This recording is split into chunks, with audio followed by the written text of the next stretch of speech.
Hello, we're here in our New Life series, our educational series with Dr. Michael Laitman. Hello, Dr. Laitman. Hello, everyone. Hello, Nitza Mazuz. Hello.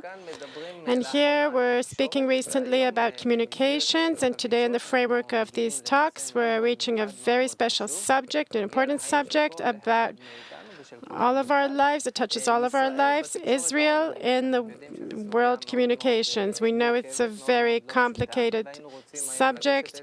We want to talk about it from a new perspective, from the integral approach that Rav Laitman is introducing to us talk after talk. We want to see how we can introduce something new in this very sensitive area, Israel and the world media. Nitza, can you get us into this? The issue of Israel's PR is actually a very wide subject.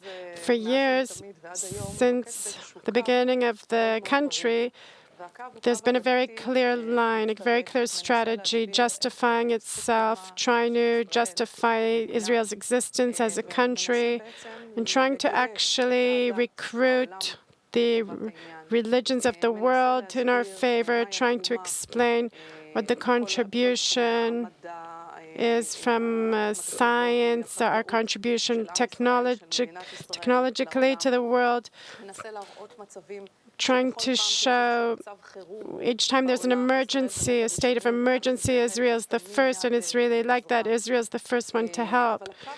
But this strategy, this publicity strategy that we've been using for many years isn't proving itself. If we did a survey, most of the people said that the Israelis said, we don't know how to do this PR. We don't have a good strategy. And there's a desire to take on a new strategy. So we would like to, even as say we're representatives of the Ministry of Foreign Affairs, or we want to pretend, we want to build a new strategy, a new PR strategy for Israel. First of all, I would compliment Israel's Ministry of Foreign Affairs that tries to really represent Israel in a very honorable and good and important way that the world really needs such a country to appear. Also in the Middle East, that needs, as an example, also throughout the world, all the good results we have in all kinds of sectors, like you said, industries. But what happened until now and what we tried to do, and we didn't see enough, yes, we didn't see good results, the correct results, is because the truth is that we couldn't talk about Israel's true role in the world until the crisis broke out, the integral crisis that's widening and has no end, and no one knows how to deal with it. Precisely in that, Israel can bring the world to a solution. And it's the first time in history where we surely didn't have any justification for our existence. We were always a bone in the throat of the entire world.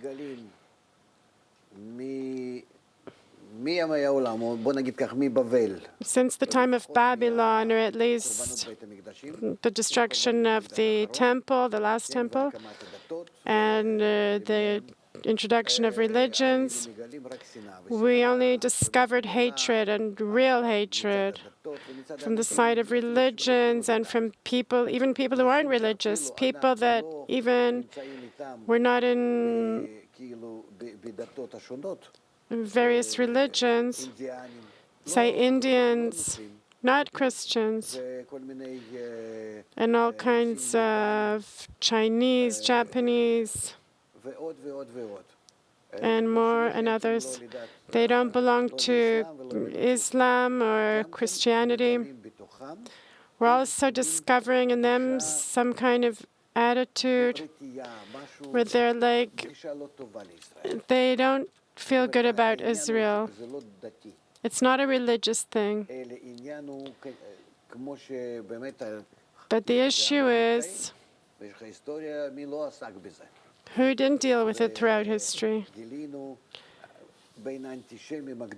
We discovered among the great anti-Semites very respectable and intelligent people, philosophers, great scientists that are very far from any personal calculation or business calculation, but rather we have to say, and it's truly said like that today, that each and every person in the world has some type of hatred or some cold-shouldered attitude for Jews, for Judaism, for Israel, and there's something in it that they don't know how to explain themselves. It's a thing of nature.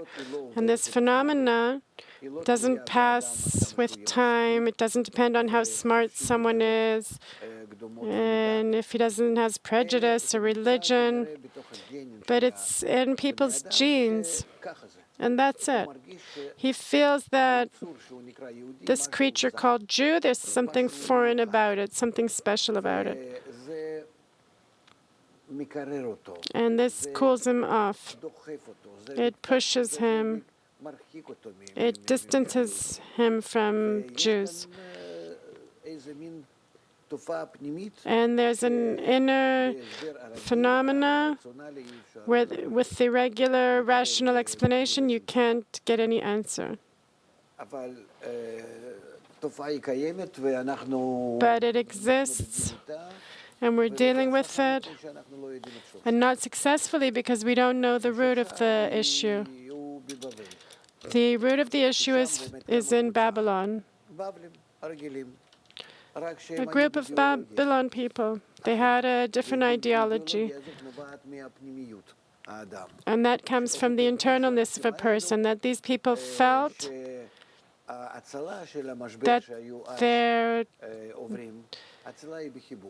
that their salvation would be in uniting, and that's compared to the attitude of the rest of the world.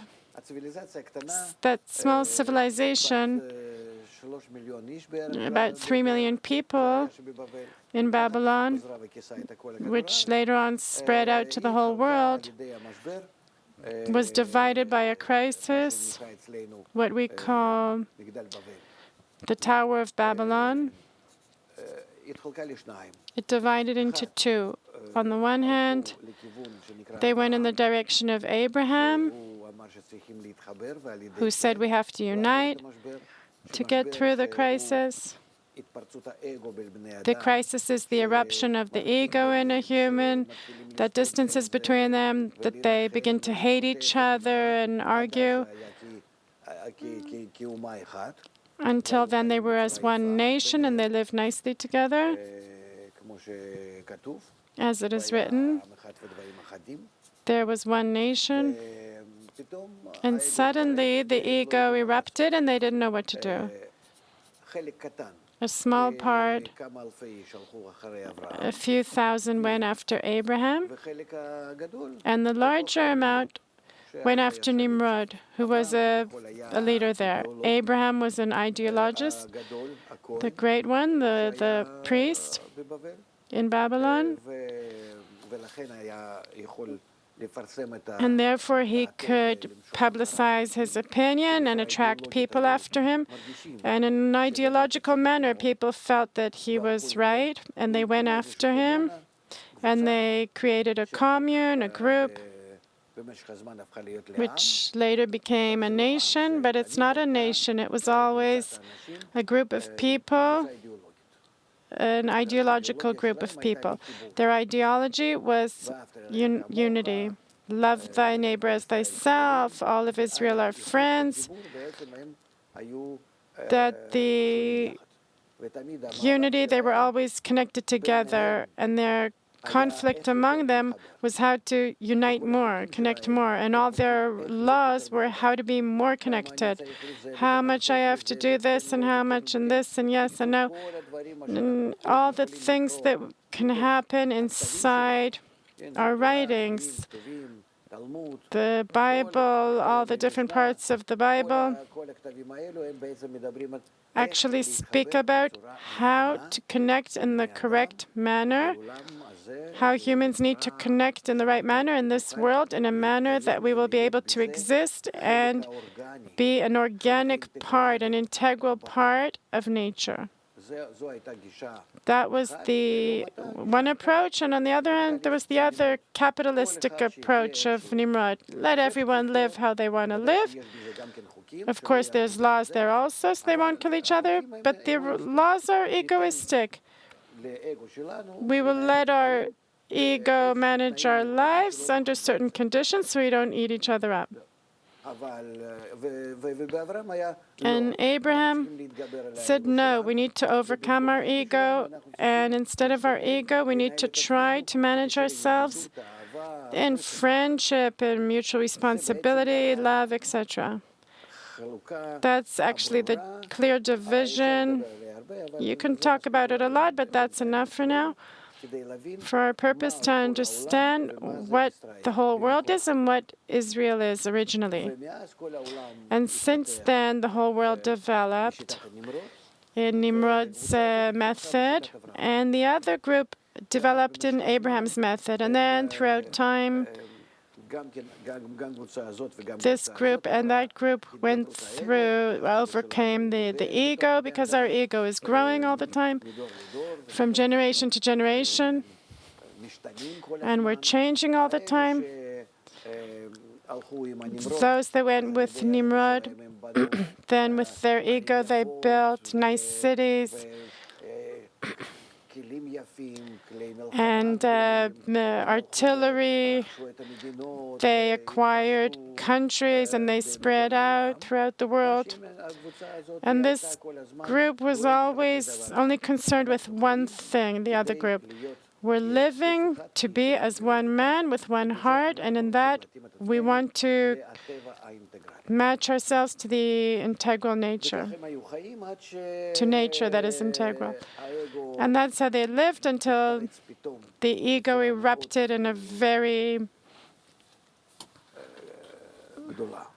large way, and they could no longer maintain rising above the ego, and they started, instead of love of brothers, hatred, what we know from the destruction of the temple, the symbolism of the nation, it broke. There's no cover of love, participation, connection, where there was a smart person at the head of the group, David the king, Shlomo the king. Everything came apart at the seams because they fell from the level of this moral level, so they mixed with everyone. And they spread out throughout the world. Just like the Babylon people, they went to all four directions. And Israel as well. In some way, they maintained it. It existed in all kinds of traditions. It's not the moral level that they had before. But still, they had some connection between them. Also in exile, all kinds of countries that were somehow together. And always they felt that the parts of this group, that they always felt that this is a strange group, and they still hang out together, they help each other, and they maintain themselves in a very closed manner.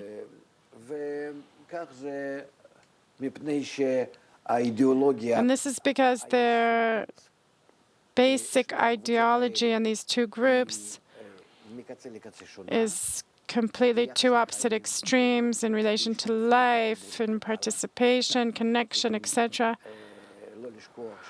We need not to forget that since, or always, the nations of the world were always very aggressively treat each other very aggressively, and between nations it was always very emphasized compared to Israel, toward themselves and toward others. And then also through religions, the hatred developed more. They justified it. And this is how it continues until today. And also today, of course, there's a negative. People relate to Israel negatively because of religion, but that's just part of it. I wouldn't say that it's a great part of the hatred and the rejection that we feel.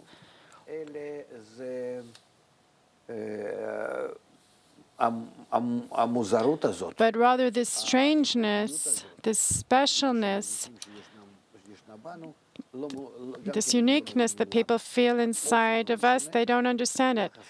A different character, different approach to life, an approach to all kinds of things, to the family, to the country, to the nation, to the world, and everything.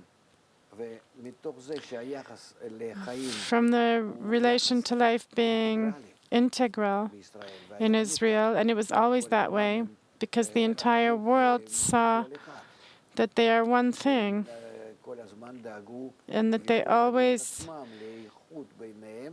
look after bringing themselves to unity. They claim that in that they reach unity with nature. And there's a lot of philosophy around that in Judaism that talks about this, that at the end of the day, everyone needs to be as one. Everyone has to be as one man with one heart. Not just Israel, the whole world, as it is written in Yeshayahu the prophet and all the other writings. Israel always, they always said that what we're going through very difficult periods, but these periods are to recognize the evil in our character, to reach good in the end. And the good is in general love. The purpose of the world is, at the end of the day, to reach love. Such a love that is not only in the nation and between nations, but even between humanity and all the other parts of nature. Like a wolf with a lamb and a boy, all these symbols that are actually exist as a goal of the existence of humanity, and we will reach it. They always thought about it and supported it, this glorious goal that always lit the way for them. And now we're reaching a state, as in Babylon, where the ego has reached its maximum development, and we're again in a situation of the general global crisis, where it's clear we're going to destroy our entire life throughout the planet with this ego, the planet life, the animal kingdom, and also human society. There's no way around it but changing our approach to ourselves and to nature, to the world. And here we definitely, our explanation can change.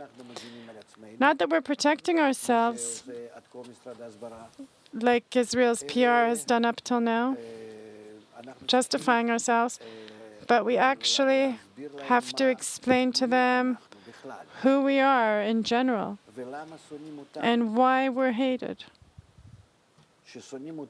That we're hated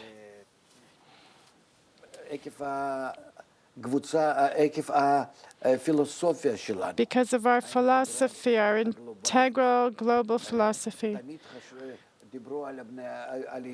They always spoke of Jews as cosmopolitan, that are too concerned with everyone and care what's happening in every place.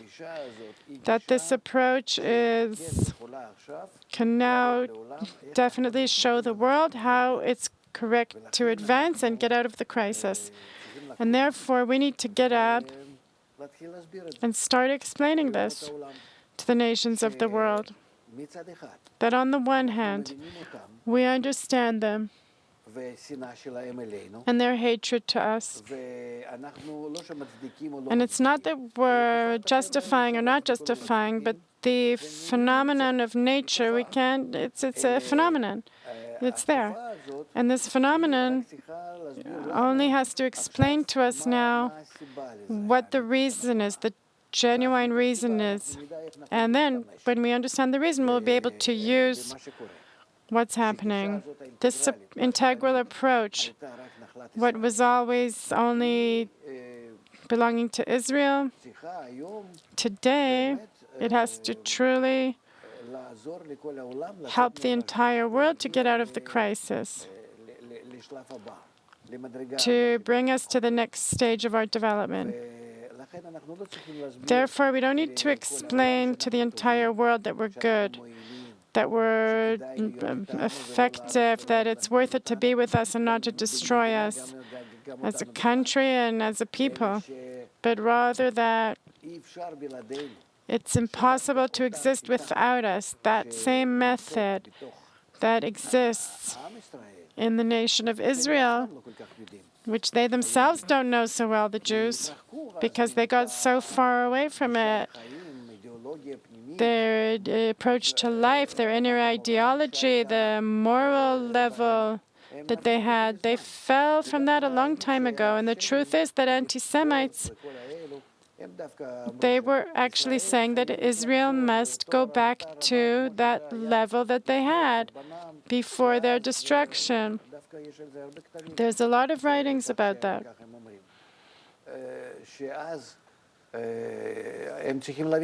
That they need to understand that we're also not at the same level, but there's still within us a method, an approach, an ideology, a philosophy, and a foundation, an infrastructure for correcting the world, for making the world healthy, for making humanity healthy, healing humanity. And it doesn't matter how many Nobel Prize winners we have, and agriculture prizes and technology. It's all not helping anything. We don't need to position ourselves in a protective, in a place where we're justifying ourselves. It's not working and it's not respectable. But we actually need to show ourselves as truly being in the same approach as the nations of the world are expecting from us. They know that we're smarter. They want to hear from us wisdom. And in this manner, as teachers, as people of wisdom, intelligent people, not in a condescending way, of course, but in with a warm attitude and in a manner that it's us bringing to the world, and it's the correct approach that we have coming to us from the destruction in Babel. And we have experience. And you can learn from Jews, not from them making up all kinds of technologies and agriculture. But this is what we need to bring to the world, the correction of the human ego that is truly destroying everyone right now.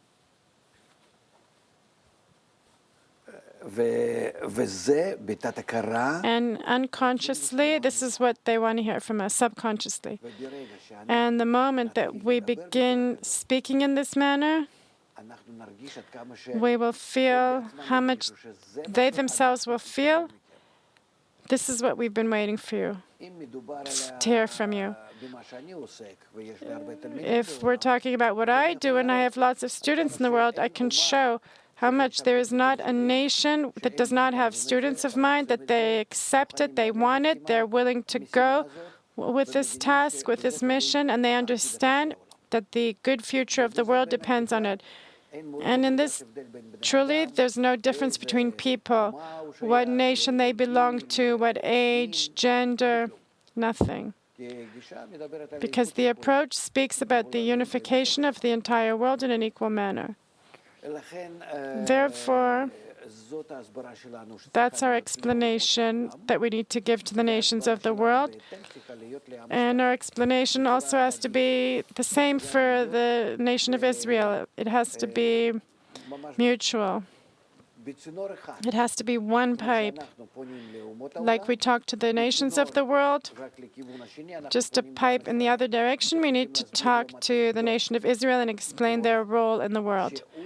That if he doesn't develop within himself an example, to be an example for the entire world, what they want to see from Israel, then of course he is showing the world that the world doesn't need him.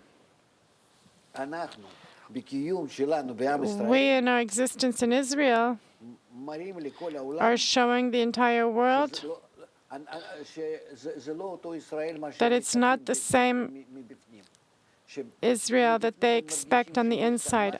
On the inside, they feel there's something but opposite than what they expected. It's not a light unto the nations. It's not example for anything. Democracy they don't need. They're smarter than us in that. Power and all kinds of inventions and technology and science they don't need. What they need from us is an example, how we can provide the world with an example, what it's called, the nation, lots of people connected together, how, with this connection between us, we suddenly find precisely a special language, the language of connection between us, with our neighbors, for speaking with our neighbors who hate us in a way there's no example for it in any place, how our neighbors hate us. There's no example for it anywhere else. How, by connecting, suddenly we'll neutralize all the forces of hatred, and they'll start relating to us in a good way. I discover this in people that are connected to our ideology today. And it's in our small powers that we have, we see that it works. Who can come to Israel and live in Israel? Each time I get dozens, thousands of letters throughout the years that people would die to come live in Israel because they feel that here there's some kind of, it's the source of that ideology. And it's known in all the events that we produce. We need to understand that this is the trend. This is what we need to explain to the world. This is what they're anticipating and waiting for. And if we begin doing it, of course, there's a lot of preparation involved.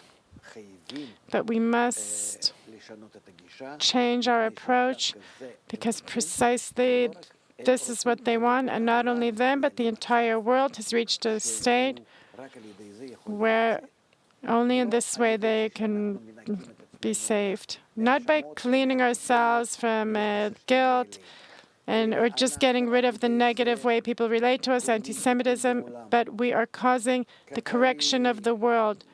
Financial, human, family, social, education, everything. In this we are bringing people to identify with nature, with the global system we are in. In this we are implementing the mission that same group that left Babylon, with their ideology of unification and love, that same group is continuing actually to clean today.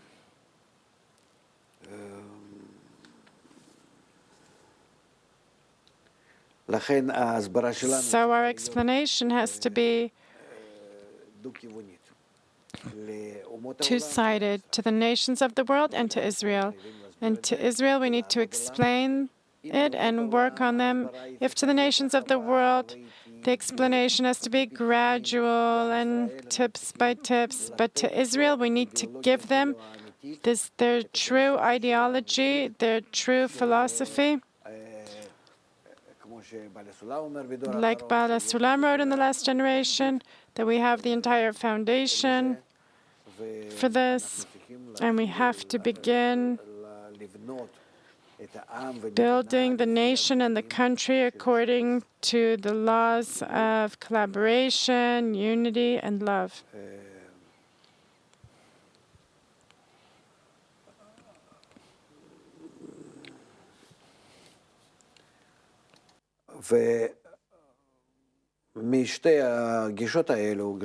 And from these two approaches to the nations of the world and to Israel, to the extent that we advance, we'll see how the world begins to come out of this crisis, not back to that same form of life that they had previously, but is actually rising to another level of existence. The integral world that is truly, in these steps, we can reach a state where that a lamb and a fox can live together, all the levels of nature, the plants, the animal kingdom, the humans, they all connect together to a single integral system. And that is actually what all the forces of nature are pushing us toward, and to the extent that we will understand and learn and see these things correctly and help this along, we'll reach it in a pleasant manner to a good life. And that's the role of Israel. It's worth it for Israel to exist for that.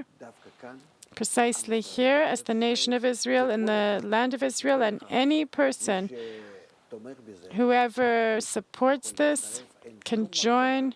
There's no limit at all. Just like we left Babylon, where there were all kinds of people from all kinds of different tribes that were there, and wars and nations. Anyone who joined came in based on their ideological approach to the term, this new nation. And the same thing today. Just like we have millions of students around the world, fans, followers, today we also have, we're actually opening our hands to receive each and every person, anyone that comes to us. I would like to make an overview to test your new strategy. Like we said at the beginning of the show, the main strategy is justifying nowadays. In the convention we had in New York, a new approach was introduced. The strategy was, we are like everyone. Until today, you always spoke to us, so you pointed a finger at us, we're unique. It's not a new approach. Jews wanted, since always, to stand out, to be like everyone, to leave their religion, to do plastic surgery and whatnot. It's not a new approach, but it was presented in a convention in New York as something very new. It was an initiative that wants to rebrand Israel, and that's what they suggested. It's very destructive because it won't be received well. It's a fox dressing in a lamb's wool. it's even worse. It will bring us even more trouble. If I'm like that and you're like that, but we're straight, okay. If you start to say, I'm like you, what do you want from me? We're all together. Then I don't accept it that we're all together. We're not us. There's you and there's us. That's what the whole world thinks. And from that, we can't escape. They will not be able to change it. It will be very, very hypocritical and disgusting in the eyes of the nations of the world. I know them very well. I lived with them dozens of years among them, and it won't work.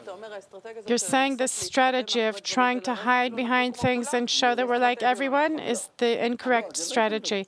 They just won't accept it. It won't work. This 250 years ago, they started with it. Let's be like everyone. Let's leave everything. Let's start to marry only in mixed couples. No. These mixed couples, nothing will work.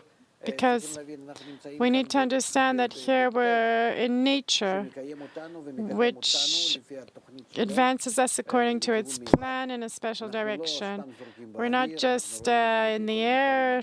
We see in all the research that we're in some kind of flow and evolution. And according to the evolutionary line, we have to reach a circle to unity, to the connection of all the parts of nature in one system. And in accordance with how we develop, we suffer more, that we don't fit into that same system. And this group is special in that it did find for itself a way to get closer to the integral method. It can't destroy itself, no. I would say just the opposite. To the extent that we want to be like everyone, we will be hated more by the nations of the world. And that brought on the Holocaust, and that's how it will be in every place. What happened 60, 70 years ago. That's how it'll be everywhere. So what are the two lines? What are the two strategies? Those are the two strategies we're not going with. And you're saying we have some uniqueness. Let's not hide it. Let's understand it. But for that, we need to work. For that, we need to work. And the question of all questions is, how do we pass on this uniqueness in a way that's not condescending? There's no problem. There's no problem with that, because from the beginning, the nations of the world understand that we're special. From the beginning, they understand that we have excellence, outstanding qualities, and the fact that we're now discovering where it comes from and what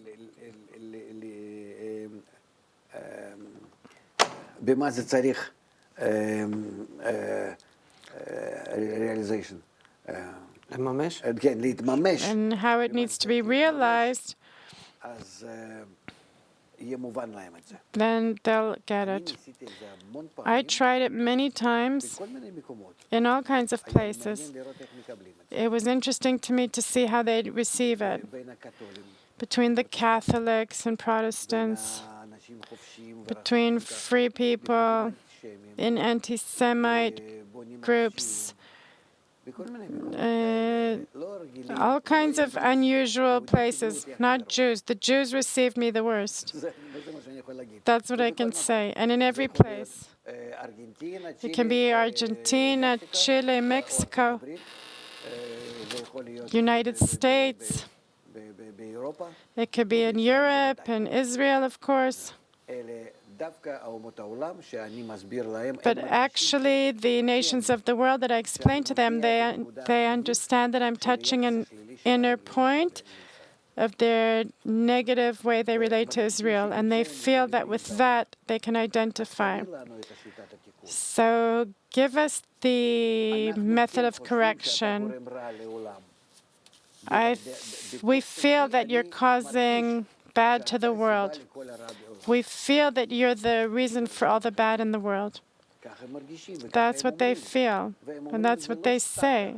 And they're not just saying it for nothing. We hear them almost as one saying it. And if we let them speak freely, they'll all say that. They'll all agree to that.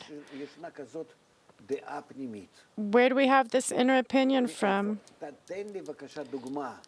Give me an example. Precisely, did we harm something? Did we destroy something? Did we do something bad? In like the PR of today, we only give. You're destroying. You're causing bad in the whole world. Everything that happens in every place, the Jews are guilty, and they are right. They are right, and that's what we should be saying. Depends to what extent and how much. Until we carry out the correction, any bad that happens in the world, it's because I didn't bring the correction to the world. And then I actually, in an indirect manner, I am causing all the disasters in the world. From a tsunami, which is such a pure natural phenomenon, and right up to wars and diseases. And in the Middle Ages, what did they say about Jews? There's a disease in Europe, and the Jews are guilty. What changed? What happened in the last 1,000 years? Nothing. There was an epidemic, a plague. There's a phenomenon of nature. It won't change until we correct it. I'm trying to translate your words to PR language. At that point, where everyone says you're guilty, I say to them, yes. Let's take responsibility. Now help me correct myself, and in that I'll correct you. By destroying me, it won't help you. Here it's a phenomenon of nature, and you need to help. It's really written that the nations of the world need to take Israel on their shoulders to Jerusalem. You need to help. Can you explain to me what correction is? It's the integral connection between people where everyone build a new socio together. Everyone is one. Everyone in mutual help in an equal standard of living. Okay, that we can't say right straight out, but more or less equality, connection, mutual concern, health level, a single education standard, single health standard, that everyone is dependent on everyone. An integral system. That word in my eyes, maybe we need to explain it otherwise, but I see that if I'm dependent on everyone and everyone's dependent on everyone, that's an integral system. And that's what all the other types of behavior and connection come from. That's what we need to do. And this ideology is in us, and we need to be as an example. And therefore, as long as we don't bring this ideology to the world and don't show everyone how to carry it out and don't give an example about this, that's called us truly causing bad to the whole world in each and everything. Yes, I agree with that.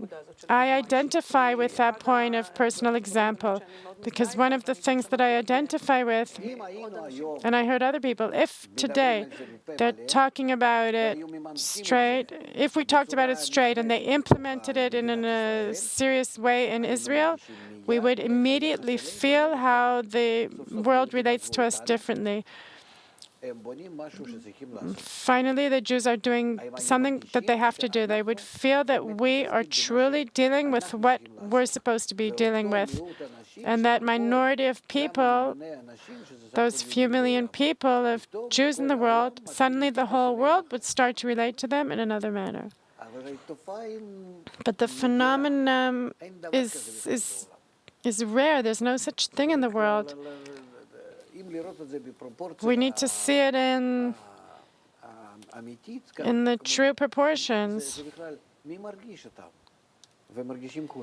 Who feels them? Everyone feels. It's really like a bone in their throat.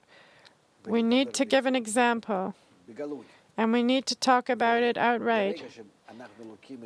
And the moment we take it as a state process, a national process, an inner social process in Israel, the entire world gradually will support it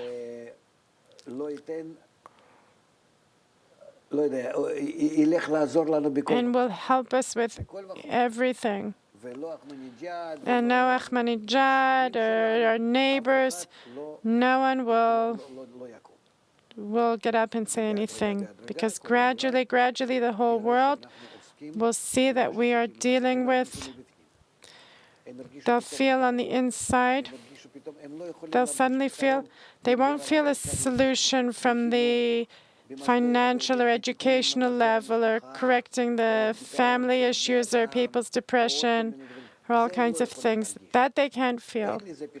There's no solutions for that. There's no solutions. There's only one solution that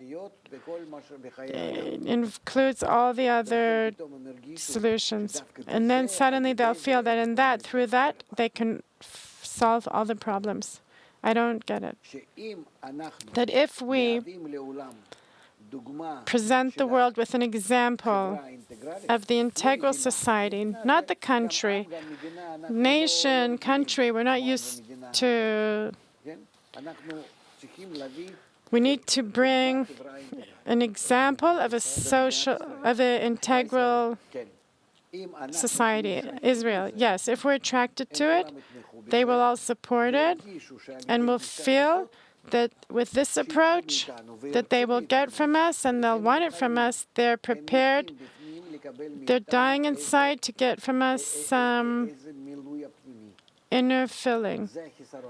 That's what they're lacking. Why is everybody screaming that we're so bad? We're this inner, this lack of filling inside.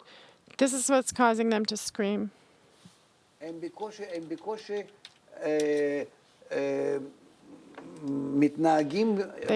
barely behave nicely to us on the outside. Do you understand now? How can I treat you nicely if I feel that you in some way are causing me bad?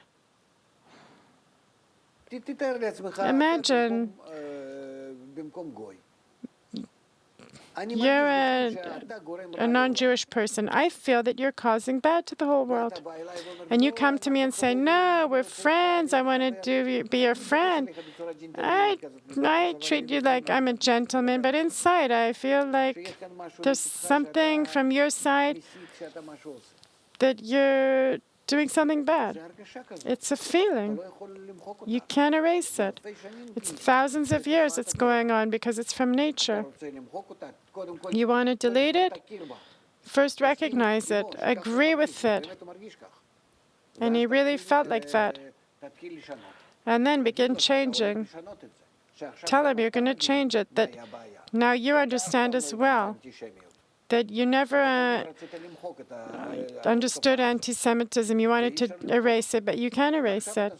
And now you suddenly understand the root of it. And you're going to fix it, and not fix it so that you'll be calmer and more confident and safer.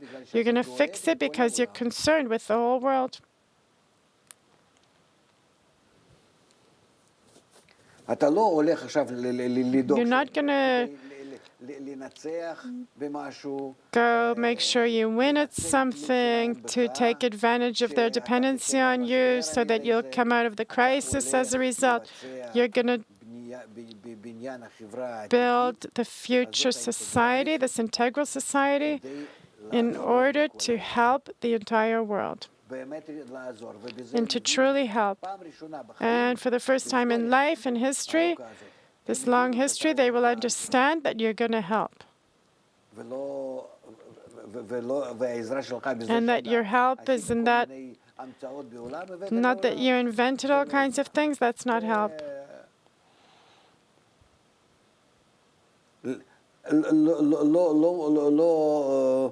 בזה הם לא, אף פעם לא תשמע מהם. In that, you'll never hear from them thanks or appreciation. זה היהודים אוהבים לעשות חשבון. כמה Jews like to make a calculation how many Nobel Prizes we got and all kinds of inventions they made. אז מה? So what? Are you're smarter? Okay, great. So what? Actually, what are we getting from your wisdom? Today, especially, with all your inventions, didn't we reach the crisis? So what next? You're sitting in all the American banks there, so you're managing Wall Street. אתה רואה, זה ממש ככה זה נראה. That's how it looks. מגיע ראש השנה, It comes New Year, בורסה באמריקה סגורה. the exchange is closed. Yom Kippur, it's closed. Jewish holidays. Are there other holidays that it closes down like that? תגיד לי, מי שולט בעולם? Who controls the world? איזה גישה יכולה להיות שאנחנו... What kind of approach can we have that we're like everyone? זה לא יעזור. It won't help. קודם כל אתה לא... First of all, you're not like everyone based on religion, and religions today are still שולטות על המוחות של בני אדם. control people's minds. You can't say anything. זה... נוצרות ואסלאם זה... Christianity and Islam are... תראה עד כמה שהם שולטים. Look how they control everything. אין לנו לאן לברוח. We don't have anywhere to escape from our responsibility. And to the extent that we're a minority, we also can't disappear off the map because we have a role from nature.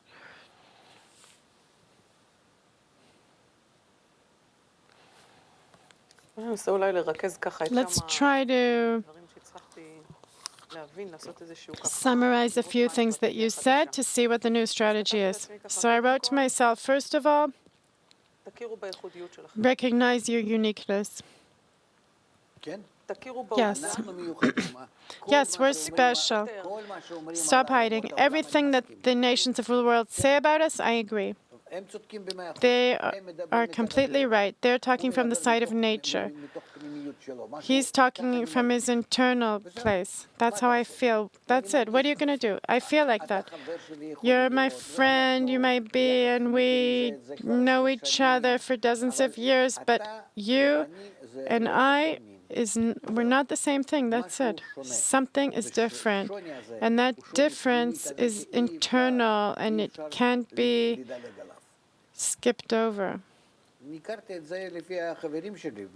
I know it from my friends, from my childhood friends that I grew up with. You cannot erase this. Not just that you can erase it, you're also saying it's the opposite. The more that we try to hide, it's ridiculous. It will only increase anti-Semitism.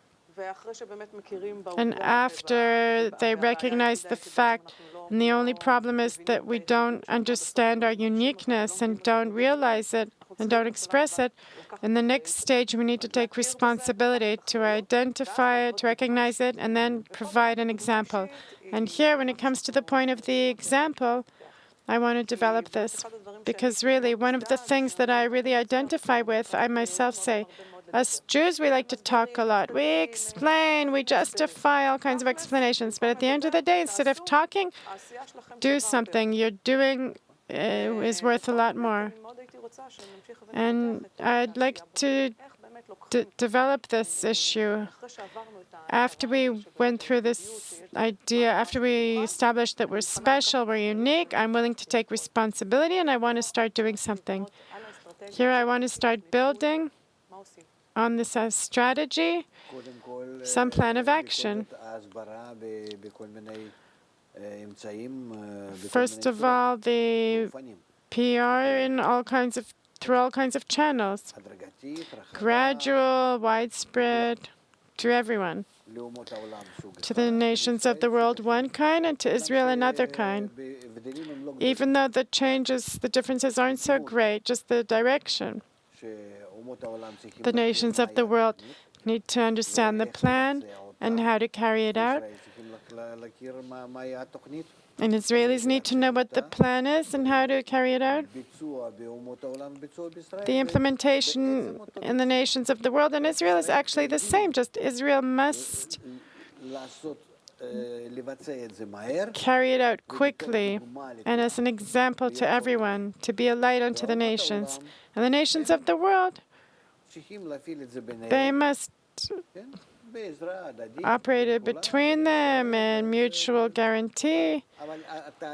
But the process is the same, just we're obligated to it and they are not obligated to it. But the method is the same method, connection between humans. In which manner our connection is called the integral connection that suits nature. That's it?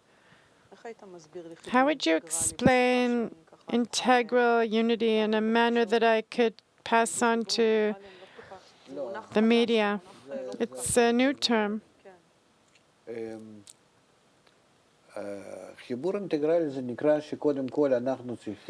Integral unity is, first of all, like we have courses, lots of courses, where we explain what man's nature is, our ego, why it's destructive, why it's not just destructive, but it's also finishing its development, why throughout history we developed like this, why today nature wants to bring the human part into our development, to identify with that general system,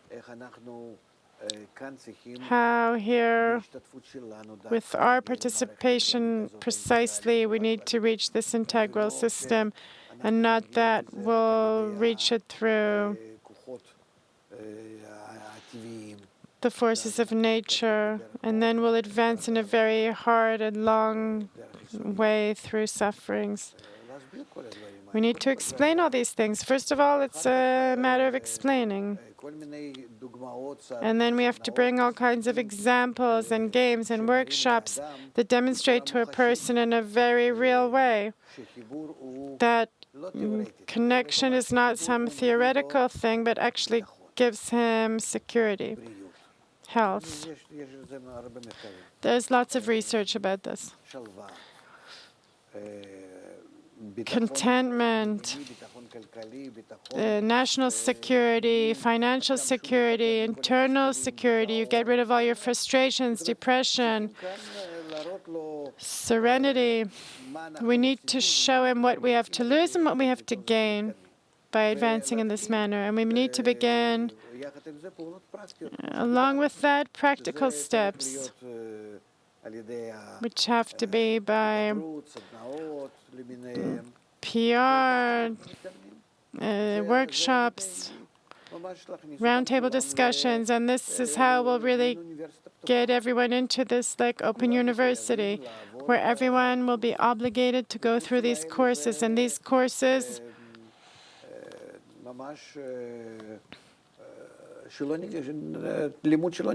is really never-ending learning. He must continue all the time until humanity reaches a place where that, like I turn something and turn, and suddenly it turns on, and then this person feels inside that he's on fire, that he can't do without it.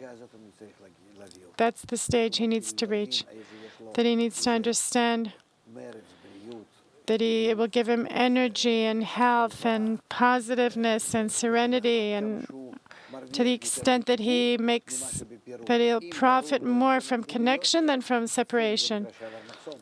We call it crossing the barrier, but if it's clear to him, it's really like a blockade psychologically. And from that moment onward, he himself will feel like an understanding participant building. But until then, we need to bring it to them through dozens of years. Our time is up, so this subject, we need to stop this discussion. Thank you, Rav Laitman. Thank you, Nitza Mazos. Until next time, all the best, and so long.